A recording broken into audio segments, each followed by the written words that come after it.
Hello, and welcome to the Entrefluential Life Podcast, Season 5, Numbers and Narratives,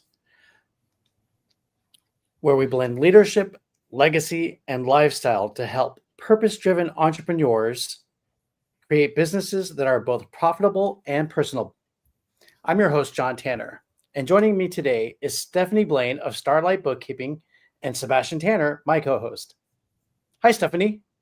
Hi, I'm Stephanie, founder of Starlight Bookkeeping, and I'm here to demystify the numbers, cut through the chaos, and help you turn your books into your biggest business asset. Welcome, Stephanie. We're so glad to have you. And hey, Sebastian, how are you doing? Hey, I'm doing good. How are you? Doing great. Sebastian is driving, I see. Yeah, I'm kind of ruining the introduction. I apologize, guys, for my irresponsibility. But I am one of your co-hosts for this season. I'm Sebastian Tanner. I'm the owner of Quality Assembly Garage Doors. I am currently on the road right now. I should be home in the next 20 minutes or so. It's just one of those days in my field. You think that you're going to get off on time, and it can be so far from the truth. But I was able to get in at least for right now. So I'm really excited to kick off this new season with you guys, with our new co-host, Stephanie. I think we have a lot of great things to share. Outstanding. Yes. So, Stephanie, why don't you introduce us to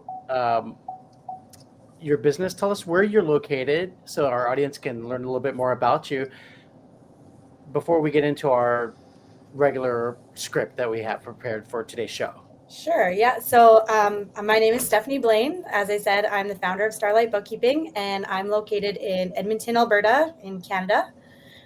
So what we do in our company is we help small business owners manage their finances, generally on a month-to-month basis, so that they are staying on track with their money in, money out, where they're going, make bigger decisions to help their businesses grow.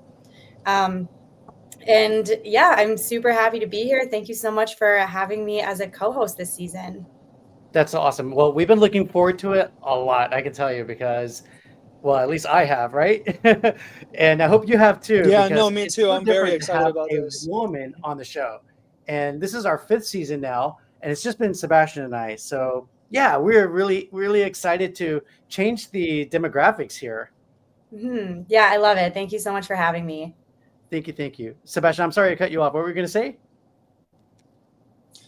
No, I suppose I was cutting you off in a way. No, I was just agreeing with you. I mean, it's great to have Stephanie with us for this season. I'm really excited. It's adding another element to our show. I think the viewers are going to appreciate it a lot. And then we also are borrowing from each other's audience. I'm sure that my father has said something like that to you previously, but like we have the people that follow us, and now you have some of our audience that's going to check out what you have to offer in your business. And also, I think do you have your own podcast as well? She does. I do, yeah. Yeah, it's the Balanced podcast. So, and vice versa. Yeah, your guys' audience as well. Super happy for mine to be able to get to know you guys. That's fantastic. Awesome. Thank you. Yeah, we call that cross-pollination, right? Yeah. It's really cool to be able to do that. And it's great to get a new perspective. We had so many episodes where it was just my father and I. So it's really great. I mean, it's also great to have a woman on the show, like you said. I mean, we get a feminine touch. We have, it's just been me and him for so long on so many episodes that it's really amazing and special to have somebody else's mindset on the show as well, because you have a different way of thinking to add to what we already have on here. So it's really special having somebody else on the episode. And the fact that we're doing so many episodes with you, it's going to be a blast. I think this is going to be the best season that we have had so far. For sure. We'll Really see. Hey, no pressure, Stephanie. Yeah, no pressure. It's fine. No pressure, but you got to kill it. The subject for today's season opener is cash flow versus confidence. Which one comes first? So before we dive into breaking it down, I want to ask you guys, my co-hosts, starting with Stephanie, ladies first, okay? What do you think about this? Do you think that cash flow breeds confidence, or confidence helps you make more cash flow? I mean, 100% you need a blend of both. There's just no way around that. I think if you have too much of one or the other, that's where things kind of go awry. And I think that's kind of what we're here to talk about today, is just finding that good, happy balance of where confidence and cash flow can help you grow in a company. Nice. Okay, great. Sebastian, what's your answer to that? I love your response. I completely agree that you do need a healthy mixture of both of them. I think when you're starting your business, I believe that it starts with confidence. I think that you have to start off with a very strong faith in your convictions in business, and that what your business has to offer to the world. And why can't I also do this just because other people in my field have been around for so long and they have so much more longevity in this field than I do, and they have so many more customers spreading word of mouth for their company, and they've been around for a while. So who am I to go and compete with these guys and get new customers and possibly take new prospects that are going to use me instead of them? Instead of who am I to do that, it's why not me, So I believe that you should have the ultimate confidence to start in yourself and believe that you can do it, and then you mix both of them. You have to have, like she said, it has to be a healthy mixture of the two. You need the confidence, and you also need results as well. What's the ROI on what you're doing and things? You have to have cash flow. Otherwise, it's not a business. If it's not making money, you don't have much of a business. It's more of an idea. Okay. I agree with both of you, and I think my opinion is of the same. Like, you need both. If you're a startup, which is part of our audience, right? A startup needs to have that initial confidence to get started in launching a business. And yeah, there's competition. There's always going to be competition. And yes, you don't know what you're doing when you're getting started. You're going to mess up. You're going to trip on yourself, but you're going to learn as you go. It's called the school of hard knocks. The term seasoned comes from cooking. So if you take a piece of meat and you just cook the meat without doing anything to it, it tastes one way, right? Which is kind of bland. Right. But if you take that meat and you take a mallet and you pound that meat to make it soft, now it's more tender, and then you add some salt and pepper, right? It's called seasoning. It makes it more flavorful. And so the analogy with entrepreneurship is that a seasoned entrepreneur has been pounded on and has gotten some salt and pepper, right? It's gotten some flavoring through experience, and now they're seasoned. Nobody starts off that way. You got to get there. Nope. Absolutely. What do you say, Stephanie? Yeah, no, that's exactly it, right? And I mean, I guess that kind of comes to the next point of, thinking like a CEO. It takes a minute to get there. Like Sebastian said, you of course need to go into your business knowing you have something to offer and have confidence in yourself. But to kind of go on what you're saying with the more like seasoned, once you've kind of got to that place, then it becomes more of like that CEO mindset, right? That thinking like a CEO is really powerful, like especially when you're pairing it with habits, like reviewing your numbers and you're having those strategic days, you're making database decisions. That's where all of that comes in, right? Like if you're thinking without acting is wishful, right?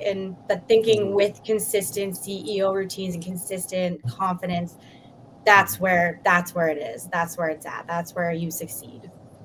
And I would add to what you just said, thinking like a CEO requires you to think from a top level point of view, right? When you look at your business from the top down and you look at the environment as well and see what's going on, you have an opportunity to lead your business to the next level, right?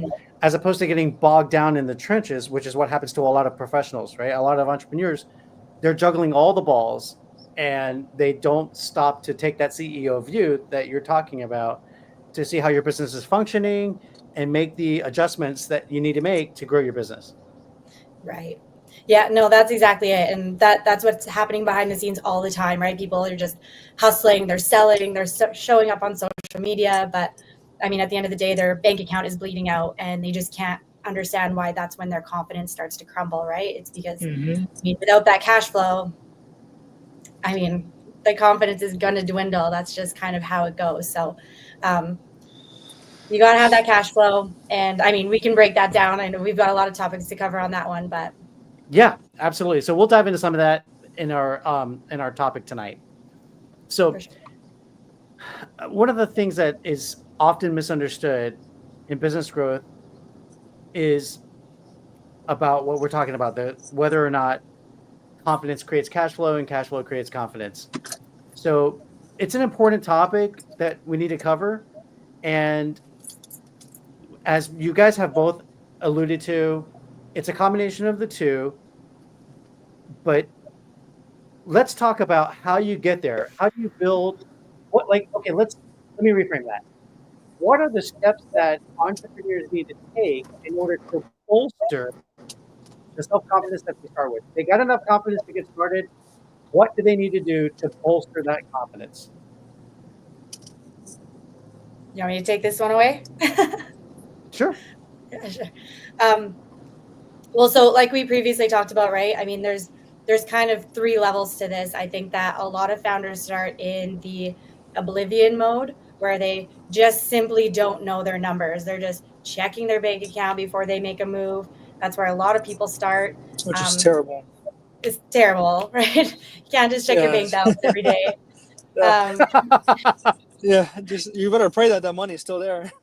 Yeah, exactly. So, I mean, and then it moves into you get into reactive mode.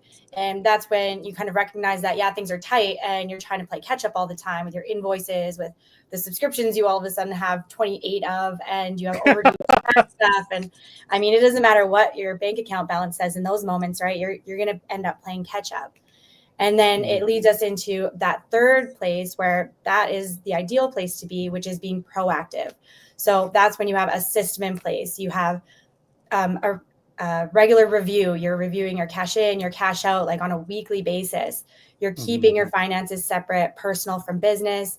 You know your break-even point, all of that stuff. And confidence becomes sustainable at that third level. I love it.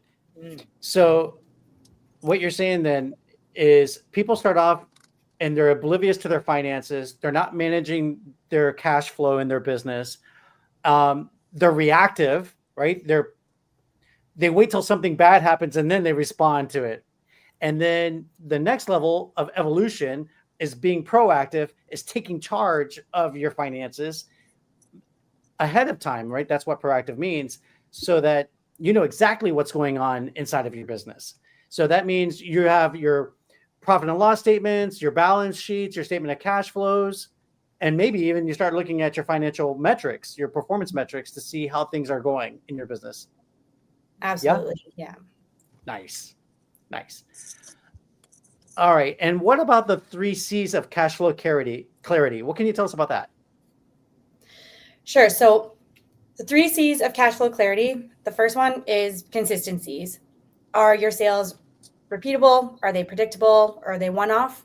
And I'd say also that goes with consistency, like we just talked about, is you being consistent in staying ahead of your finances. And then there's capacity. Do you have enough time and enough systems to actually deliver what you're selling? And the third one is control. So are you managing your own money, or are you letting it manage you? Again, back to that, checking your bank statement balance, that's letting it manage you. And that is, we want the opposite. Yeah. So That's if so you're good stuff. unclear in even like one of those areas, right, your confidence is going to wobble, and that's just not what we want. Right. So So summing then up a great foundation. your self-confidence becomes diluted, right? As opposed to being bolstered because you have control of your finances. So not controlling your finances creates disaster. It creates mistakes. Having confidence, having control of your finances gives you the courage to go bigger. Yeah? That's exactly it. Awesome. 100%. All right. So what else would you say? Can we slow down for a second and just apply this to a service-based solopreneur? Somebody like me who's a consultant. And Yeah, they're just trying to get traction. How will we apply this?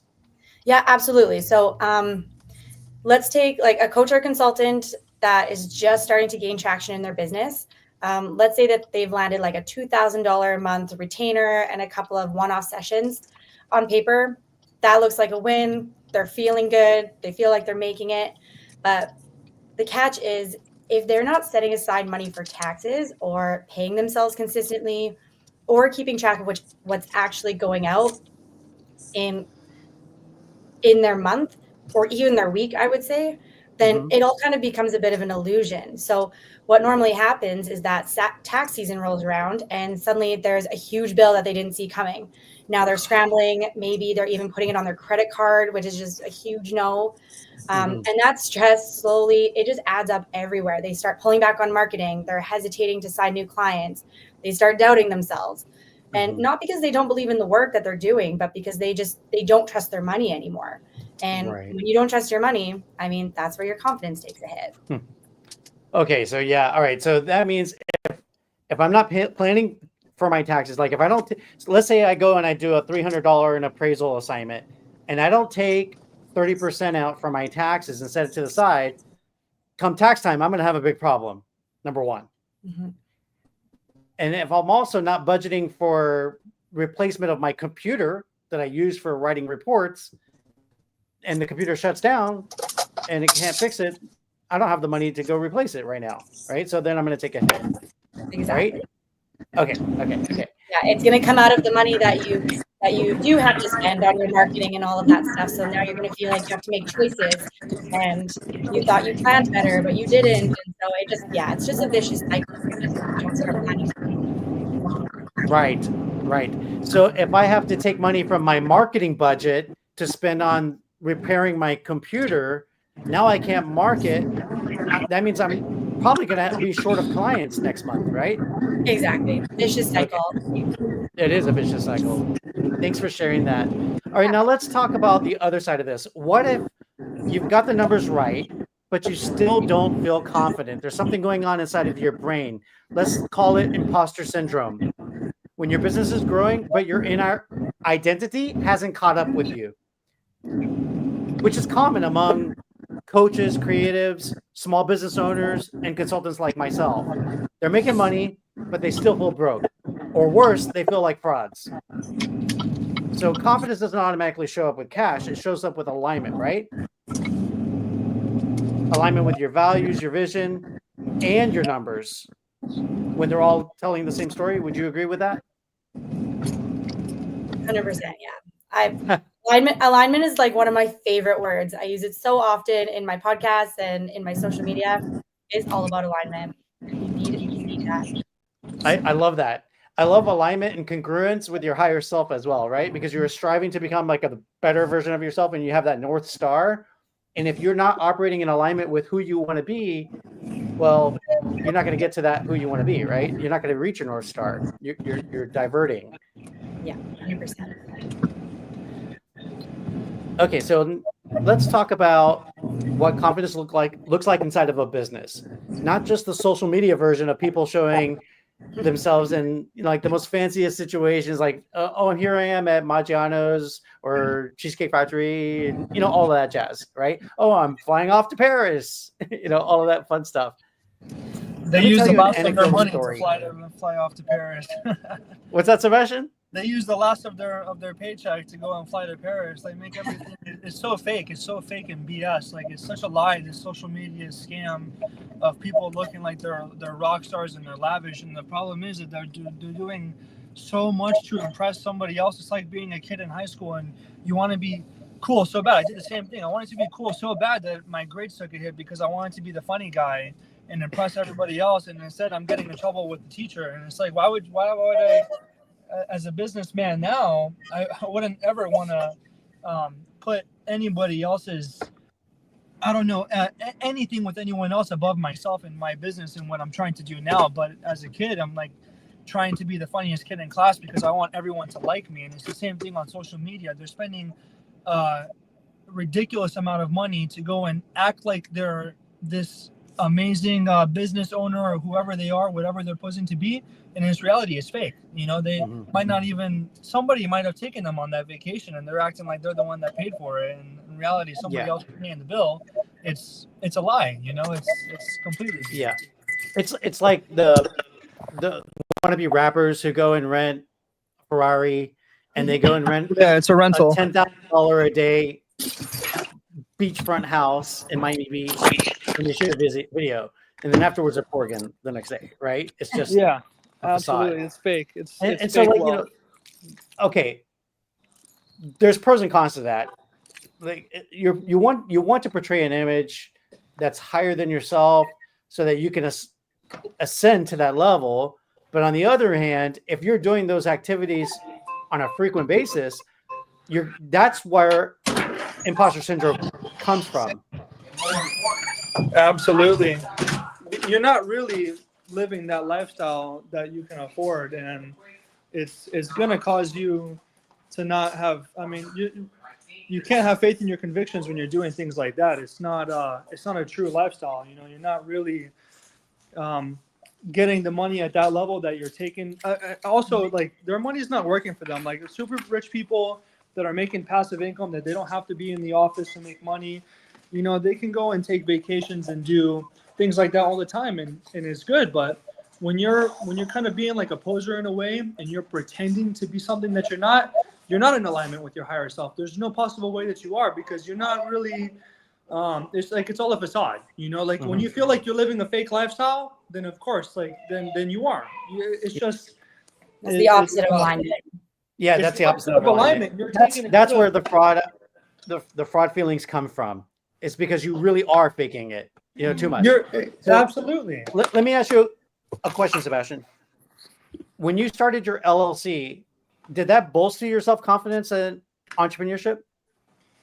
Oh, absolutely, 1,000%, 1,000,000%. It was awesome.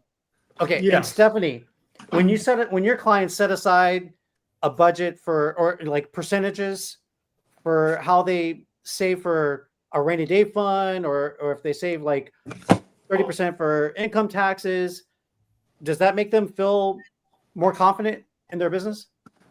100% it does. And not only that, it makes me feel good too. I love it. It makes me feel happy for them because they're so happy. It's kind of a win-win-win situation of alignment right there. That's awesome. So would you say it's emotional?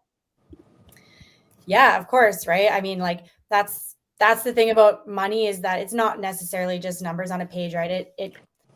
It's your story. It's part of your story. It's part of your confidence. It's part of your sense of security. And, like, I do not mean that in the way of, how much you make directly coincides with, your story and what you're about and what you're worth. I don't mean it in that way. But, if you're running a business that you care so much about what you do and you are living in that alignment, well, then the numbers just help tell that story, right? So it's when you're doing a good job with your money and it stops being such a stressful situation and it starts becoming that tool that supports the life that you want and that business you're building. I mean, that's exactly that wonderful alignment feeling I think that we're all looking for. Okay, so I think at this point we can agree that your confidence is not some kind of a milestone. It's a mindset, and it's also an emotional muscle. 100%. And the real question becomes, how do we build both cash flow clarity and entrepreneurial confidence together? Yeah. So I think a practical takeaway to start building both sides is if you've been avoiding your numbers, so start with like a weekly money date with yourself, even if it's just 30 minutes every Friday or something like that. See what came in, see what went out, see what needs to be set aside. This builds financial intimacy and that builds confidence. I 100% believe in, like, once a week, even if it's just something, one small task, that helps, because once you sit down to do that one small task too, I find that it kind of snowballs and you end up doing more than that one small task anyways. I love it. Thank you, Stephanie. That's awesome. I love that you said to do it at least once a week. Look at your numbers. What does that look like, Stephanie? Like, in the tactical sense, how does a business owner do that? Are they just opening up their bank account? Are they looking at the income statement, the cash flow statement? Like, what do they need to be looking at? I mean, it really all depends on where you're at, right? If you haven't done a thing with your numbers, like, if you haven't even separated your business and personal yet, I'd say start there. Get a business bank account. That's the first thing that you should do. After that, figure out the best way that's going to work for you. Everybody's different. I get it. Not everybody wants to use QuickBooks Online and jump in there once a week. But if a spreadsheet works for you, do that. Enter your expenses, enter your income, start making little templates for yourselves, little cheat sheets. Like I said, there's no one size fits all, but start with separating your business and personal. Each week, you're going to find a new little thing that you kind of want to do, a new way you're going to be able to look at your metrics, find what works for you. Of course, I do highly recommend getting a QuickBooks account, even if you're just starting out, or, Xero or Wave, like anything like that. That is 100% recommended, because once everything's in there, that's when you can start looking at your reports and kind of analyzing numbers and comparing from, last month and last year and last quarter. But simply to start, you just have to sit down and decide, where am I at? Have I even done anything with my financial organization? And go from there. What about percentage? Have you read Profit First? Of course I have. It's one of my okay. favorite. Okay, so I think that this is a great book that people should read, Profit First, so they can start allocating percentages to different things, like replacement costs for certain things that they use in their business, like the laptop example that I gave earlier, as well as putting aside money for your taxes and having a rainy day fund for emergencies, because things pop up. What do you think about that, Steph? And what kind of percentages should a small business owner start with that's not going to overwhelm them or cause them to stop before they even start, really? Sure. So one thing I will say about Profit First is, if any of you have read it, it is quite detailed the way they want you to do it. I believe it's like 7 different accounts that you're meant to have. So I would say, it starts off with 5. Is it only 5? To start with, yeah. 5 to start? Okay. Oh, well, 7 if you count the tax that you put aside. There's like 2 different accounts that you hold to the side, and then you move the money over. It gets quite detailed. Yeah. So yeah. Anyways, my point of that just being, though, is to just start with one. Just start with one extra bank account where you're just putting 1 percentage in, and decide what percentage is going to work for you at first. Okay.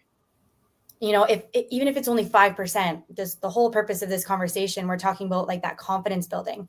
Even if all you can do every time you get a deposit into your account is put over 5%, that's still a confidence booster. And then as you see where things go and you're organizing your money better, you might be able to jump that percentage up, or add another account that you can start saving for something else. It's not just for taxes. Now maybe you're saving for something different, new investment or something like that. So I love the Profit First model. I would just suggest starting small with it so that it doesn't become overwhelming. Thank you so much. All right, so let's talk about pricing, since we're talking about finances, right? What should a business owner do in order to make sure that they're aligning their prices with the market and with the value that they're offering, and they're not second guessing themselves? They need to have their pricing on point so that can also bolster their confidence. What's your opinion on that? I mean, first thing you have to do, regardless of what industry you're going into, you're starting a business. I mean, I think that we all need to do our research, right?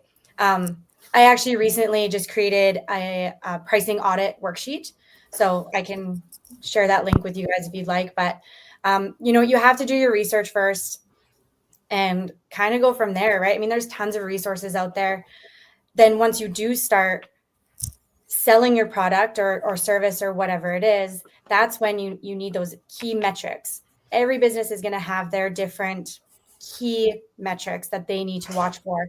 So whatever it is that you're selling, a product, break it down. How much are you selling it for? But how much does it really cost you to do it? Because you might be, I think a lot of people actually end up really surprised at how razor thin their margins become really fast. They think that if they just make it cheap, they'll get it out there. But I think it's that balance between doing your research on your market, what you're selling, and then paying attention to your own key metrics at least once a month to see how those margins are doing for you and if it's sustainable in the long run. Okay, that's really awesome. Let's pause there for a second, because I think we can get granular a little bit on that, because it's really important. You said that if you're offering it at a discount, if you're offering at a value price, that may hurt you, because you've got to take into account what your cost of goods sold are, right? And so if your profit, like you just said, is razor thin, boy, if you spend just a little bit of extra money on raw materials to produce your widget, that could turn you into a negative product, which could actually bankrupt you. Exactly. It's going to cost you money to have your business. And that is the opposite of what any of us want. Right. We want to make profits, right? Mm. Profit first. Okay, awesome. So yeah, I think it's really important to have your numbers down, know what the profit is. Like what's your break-even point? And then like where can you add in value there? Where can you raise your prices to increase profits? If you raise your prices by 10%, it can have a substantial impact on your business. No? Yeah, 100%. Right. And on the opposite side of things too, right? With production costs or whatever it is, where can you cut costs? I mean, it goes both ways. That's why it's important to look at those key metrics, look at your numbers. Where can you improve even just by a couple percent here and there just to make those margins bigger? That's going to help you in the long run. Awesome. All right. So finally, what do you say about having a confidence metric that combines both inner and outer growth? For example, if I pay myself $1,500 a month and I go live weekly without any scripts, it's a mix of money and mindset, and it grows from both angles. Mm-hmm. So which comes first, cash flow or confidence? The truth is they feed each other, right?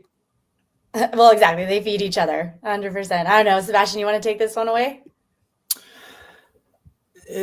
For which comes first? Or do they feed each other? They feed into each other. They definitely feed each other. You should. I think the building block is to be confident in yourself, and then in reality, they're going to feed each other. You kind of start being confident with your business and what you have to provide in your specific industry, and the result of that, which is going to be the ROI, is the return on all of the investment. And it's not just money investment, but it's also effort in your time, and time is the biggest currency that we all have on earth, more so than just money. So when you've accumulated all of the investing in capital that you've put into marketing to get new clients, when you put all of the time capital into putting the effort into learning whatever trade that you're in, whatever industry that you're in, when you factor everything like that and you're getting a return on it, you're getting clients, you're making money, then that is going to elevate your confidence sky high, because you realize that you do have something that people want to offer. Like you do have something to offer that people want to pay for. You have something that goes beyond just money as well, because not everything is about money. I believe in business, you should be making also great connections with the people that you do business with your clients. You should be helping them feel really accomplished in them using you in your service. And so it feeds each other. It boosts each other. It's like having something that's cohesive. And right. I think the word you're looking for is a symbiotic relationship. Like all of exactly. It's a symbiotic relationship. And also kind of going back to the previous topic we were on, in regards to knowing your numbers and all of that, you shouldn't, as a new business owner, I was thinking of imposter syndrome when you guys were speaking a couple minutes ago in regards to knowing your numbers and specifically not coming down so hard on price as a new business, because, you guys were speaking about, raising your prices by 10%, it can increase the margins, like knowing what your margins are, and how Stephanie said a lot of businesses are not really making as much money as they think they are, because they think that they have their numbers really crunched down. In reality, you don't know jack about your numbers, and that's really hurting your business crucially.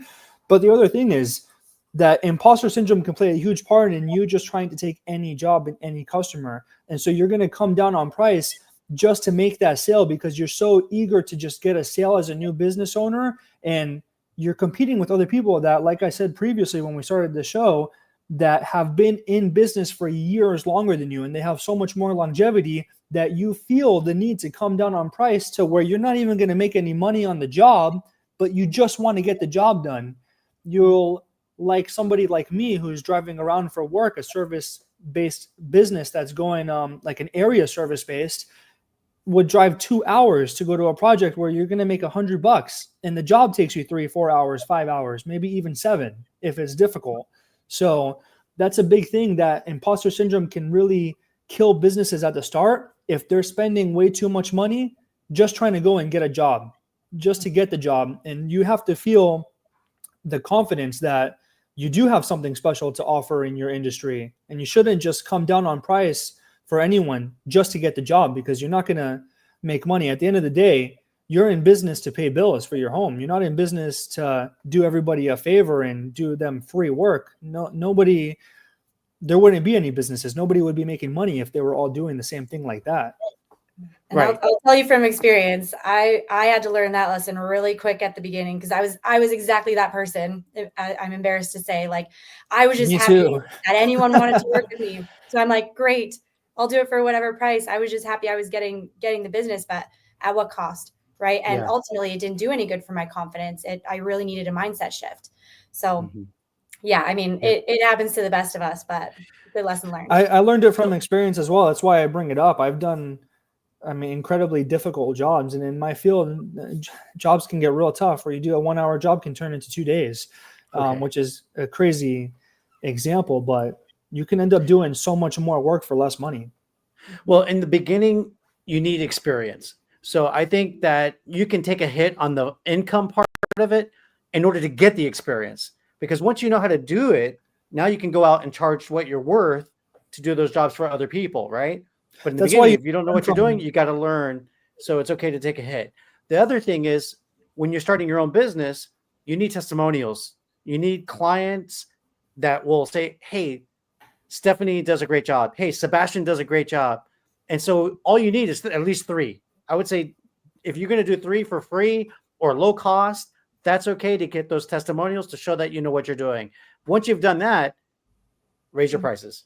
And from that perspective, I just want to mention, I think that's great. And I totally agree with you. The difference is that that's being mindful of lowering your prices for a purpose, right? Not just lowering it because of lack of confidence or whatever. Sure. You're doing it with purpose, mindfully. And I think that's really important. Mindfulness. Yeah, that's a key detail. That's a key detail to that, because I can't personally just do something for free just to get experience. I mean, I went and somebody paid me to install doors for them. I went and learned from someone, like, to get, like, from that aspect of right. You were an apprentice.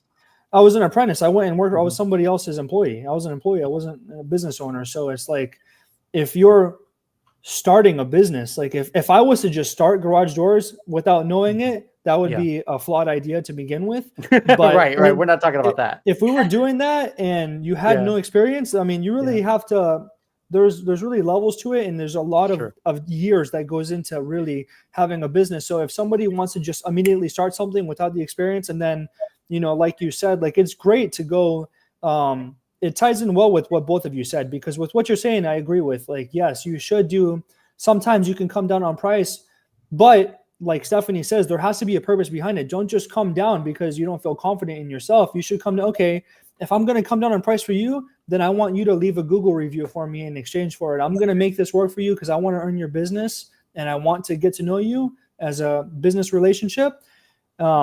If you can leave a Google review for me in exchange, that would mean a lot to me. And it would be the agreement that we have is it, I guess, I don't know what word I'm looking for, but there has to be an agreement to it in order to get a review. Like, would you give somebody 10% off to get a review? I give people $50 off of springs and openers, and I give them $100 off of a door installation on every single job I do, regardless of whatever. Every single person has that opportunity with me. If they want to spend $1 million with me, or if they want to spend $5, everybody gets a discount if you will leave the review. That's everyone very generous. Gets it. Well, I don't know. I guess, I mean, that's just how I am. I believe that it's like, I want you to leave a review for my bit. Like, I feel like my work is enough that, like, I'll go the extra mile for some people, and I don't want to get into too much into detail because I do want to stay on topic. But the thing is, I feel like my work is good enough as it is to get your review, because I will break my back for you to make sure your door works. If it's not working smoothly like it's supposed to, I will stay an extra 5 hours to make sure it works. That's why I was late today for the show, which is I really hate that. It's really not professional of me for the episode. But at the same time, I'm so committed to my work that I'm going to make sure that door works 100% before I'm leaving. And so A, I feel like that's enough, but B, it's exciting. Like, okay, let me save $50, $100. Okay, I will gladly leave you a review. And now I'm even more excited because the thing is that a lot of people will say, okay, I'll get around to it. I'll do it later. And later never comes. So I need to entice you. I need to give you I'm trying to catch a bluefin tuna out here in these Massachusetts coast of the waters. I want that tuna to bite my hook. So I got to give it some nice bait. I got to put a big fish on the bottom of that hook. Like, I need to give it something to have a reason to okay, give me a reason to leave you a review. Oh, I'm going to save money. I will leave you a review before you even leave the job site. That's the mindset behind it. But anyways, and those reviews count. I mean, people like it all counts. It's good to make something work for someone, to get, like, for you need reviews. It'll pay you in the long run, for sure. It pays off. So Stephanie, what about you? I was actually just going to say, I don't think I've ever offered a discount for a review, and I think I might have to rethink that. Something new. You can take my my method. I'm going to have to. It's not the bad. force is strong with you, young Padawan. The thing is, are you a Star Wars fan, Steph? Oh my goodness, yes. So okay, that's awesome. I love Star Wars. That's great. I'm a geek. We're Star Wars freaks over here. We're speaking your language. It's a game changer. It was what I started doing. I mean, I started doing that for the company I was previously working for, and I was with them for a short amount of time. I got them, actually, the past 2 companies I've worked for. The first one, I got them over 50 5-star Google reviews within a few months. And the second company was over 25, 30 reviews. Was that Got Junk? It was Got Junk. It was Braintree Garage Doors, which if anyone's listening, if you guys want to contact them, if I'm ever unavailable, which will never happen, but if you want to contact them, they're amazing people. They will take care of you guys. That's awesome that you're best bosses I ever had. Like that. That's great. They're amazing. These guys, I owe them everything. These guys have taught me a lot, and so did the School of Hard Knocks. I had to teach myself a lot of in the field too.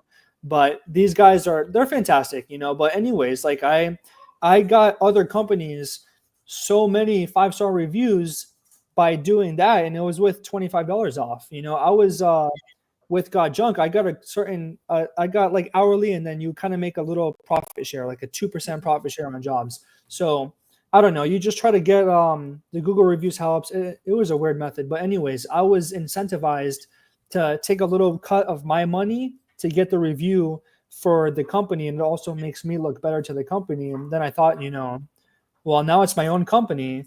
My profits are a lot different than working for someone else. So I'm like, I will gladly leave somebody a bigger discount in exchange for that review, because I want to be the best. I don't want to just be here to just be another company. I want to be the best company that there is out here, the best garage doors. I want someone to think of garage doors and think of me.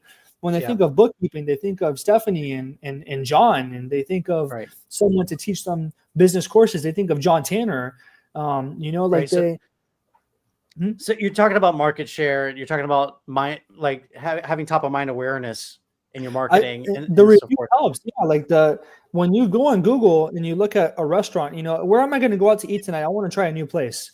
How many good reviews do they have?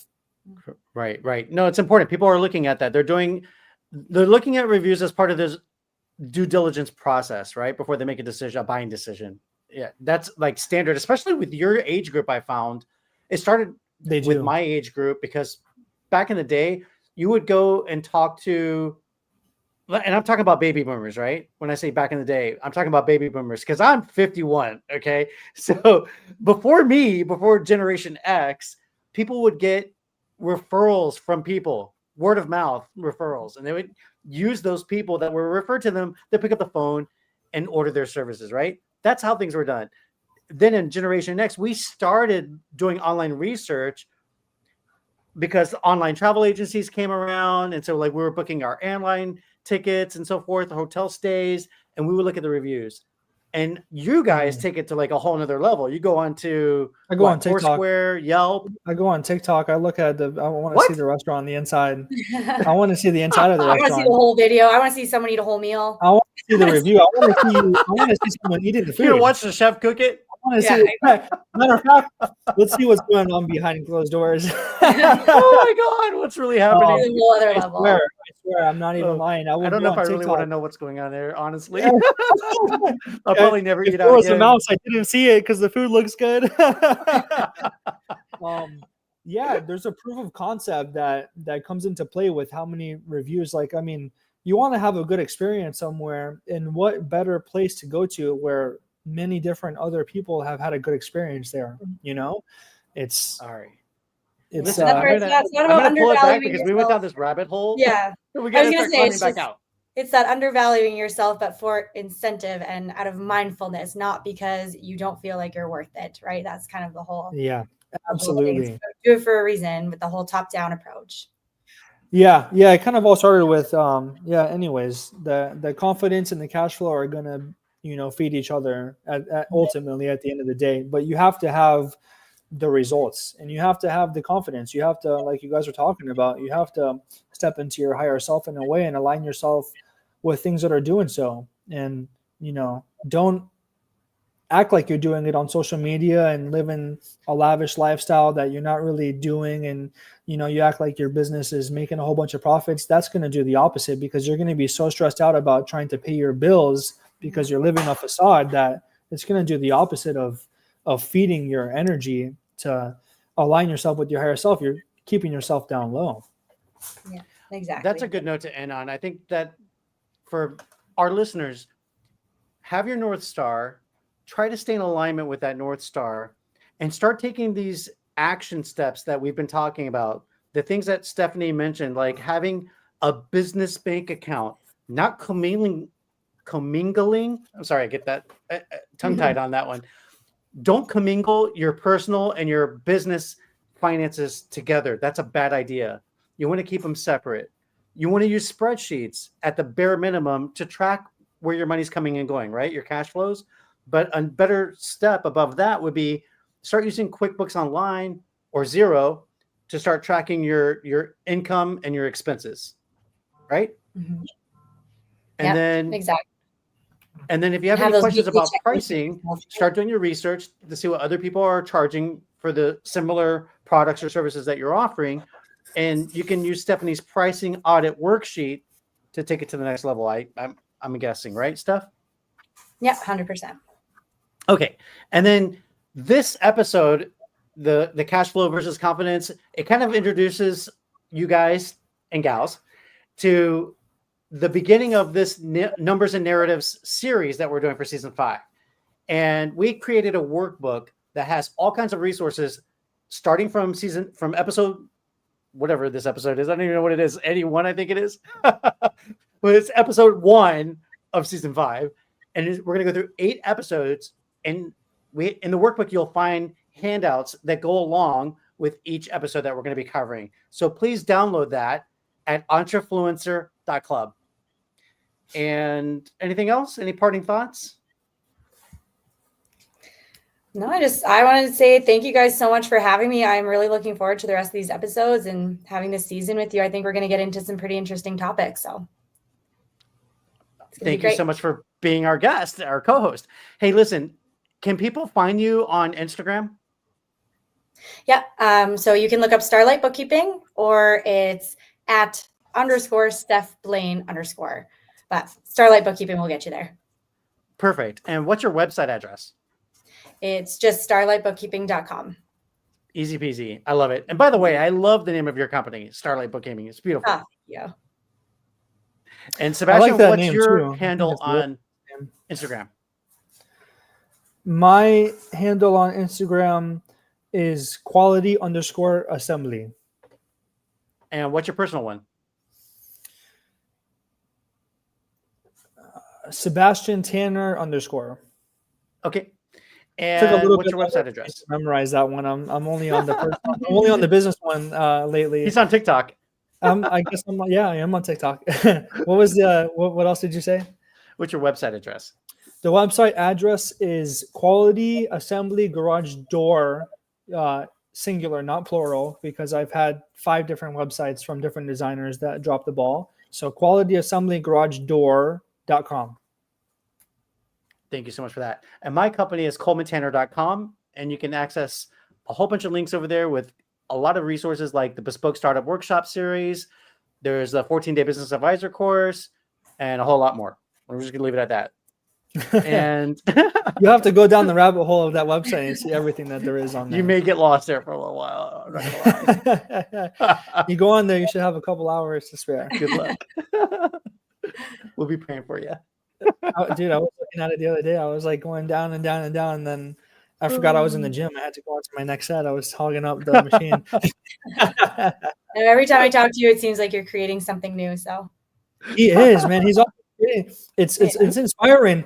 I love to be is. surrounded by people like that because it's like it inspires you to kind of do more. You know, when somebody's always on the next thing, it's like, oh crap, you know, I need to make another post for my Instagram account because like he's always posting something. He's like the king of that. Like he was always, since we started Entrefluential Life, he was always on the social media and all these posts that just it's in so much alignment with the page and the way it's supposed to flow. There's like a flow. I forgot what they call it, but there's like the feed of your social media profile. In your feed, I guess back in middle school, everyone, you know, they had like a feed on there, and it kind of had the same flow, you know, like if you wear Adidas or Nike or whatever, like everything on there is about Nike or Adidas, for example. So he's always been great at that. And I see things like that and I'm like, okay, I need to get my next post going out there because I need to stay relevant. Gary Vee talks about it a lot, you know, post, and you're going to get traction. Yep. Well, I'm going to go do that right after we get off this. Okay. Inspired me. All right. Well, next week, we're going to dive into bookkeeping blunders that cost you big. Are you ready for that one, Steph? Yes, very much looking forward to it. There's some good stuff there. That is awesome. All right. Yeah. All right. Excited for that. Can you give us a little teaser about what you're going to cover in that?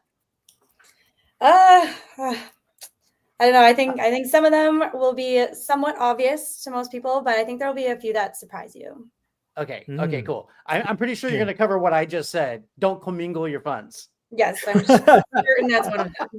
That is a bookkeeping blunder. Yeah. Yes. Yeah. Okay. Okay. Oh, it happens. Oh my gosh. When I opened up the business bank account, the guy was telling me exactly about people commingling their funds. And all right, hold on one second, Sebastian. Hold on. Listen, as a lawyer, I have to remind you that you have the right to remain silent. For next week. This is considered an admission and it's public. not a personal. It's not a personal admission. I don't. It's what other people do with their money has nothing to do with me. I'm playing. I just thought that would be fun to throw it out there. That's funny. That's funny. I don't commingle my funds, guys. Just so you know. Good. I have everything. I'm guilty. I'm not gonna lie. I know, right? It's like the mechanic who drives a junkie car. You know? God, that doesn't make sense. Yeah.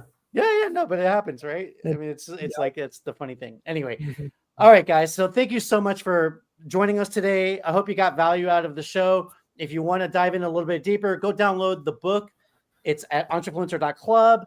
And other than that, we will see you next week. Same time, same place. Thanks so much. Absolutely. Bye, guys. Bye. You guys have a great evening.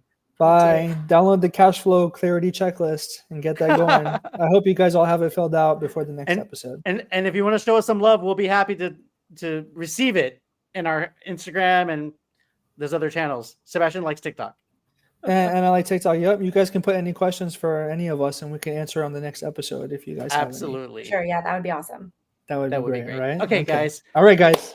We'll see ya. Bye, you guys. Bye, Sebas. Bye. See you soon. Bye. See you guys next week.